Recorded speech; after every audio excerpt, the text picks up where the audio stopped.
విద్యార్థి దశలో కష్టపడి చదివితే ఉన్నత శిఖరాలు అధిరోహిస్తారని కంటోన్మెంట్ ఎమ్మెల్యే శ్రీ గణేష్ అన్నారు. ప్రభుత్వ పాఠశాలల్లో స్టేట్ ర్యాంక్తో పాటు జిల్లా మండల స్థాయి ర్యాంకులు సాధించిన విద్యార్థులకు జేసీఐ స్వచ్ఛంద సంస్థ 3,500 స్కాలర్షిప్లతో పాటు మెమంటోస్ అలాగే బహుమతులు అందజేసి ప్రోత్సహించారు. కార్యక్రమంలో ఎమ్మెల్యే శ్రీ గణేష్, మోండా డివిజన్ మాజీ కార్పొరేటర్ కొంతం దీపికతో పాటు జేసీఐ నేషనల్, ఇంటర్నేషనల్ ప్రతినిధులు పాల్గొన్నారు. ప్రతిభ కలిగిన ప్రభుత్వ స్కూళ్ల విద్యార్థులను జేసీఐ గుర్తించి వారికి ఆర్థిక సహాయం అందించడం అభినందనీయమని చెప్పారు శ్రీ గణేష్. కష్టపడే సమయంలో సుఖపడాలని, సమయం వృధా చేస్తే జీవితాంతం కష్టపడాల్సి వస్తుందని పెద్దలు విద్యార్థులకు హితవు పలికారు.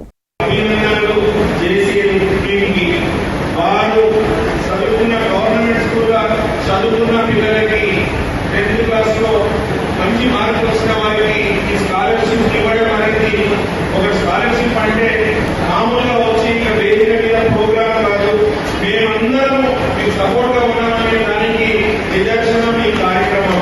మీకు ఎప్పుడు ఎల్లప్పుడూ ఏది అవసరం ఉన్నా ఈ వేదిక మీద ఉన్న వాళ్ళందరూ సపోర్ట్ గా ఉంటారని చెబుతూ, మీకు ఈ అందరూ ఈ రోజు చాలా సంతోషంగా ఉంది. ఆచార్య గారికి ఖచ్చితంగా ఈ ఒక జేసీఐలో ఉన్న వాళ్ళందరూ 40 years నిలవాలంటే చాలా గొప్ప విషయం. 40 సంవత్సరాల ఉన్న జేసీఐ ఆచార్య గారు ప్రపంచంలో ఎన్నో దేశాలలో చోట వెళ్ళడం, అక్కడ అటెండ్ చేసి రావడం, అది మన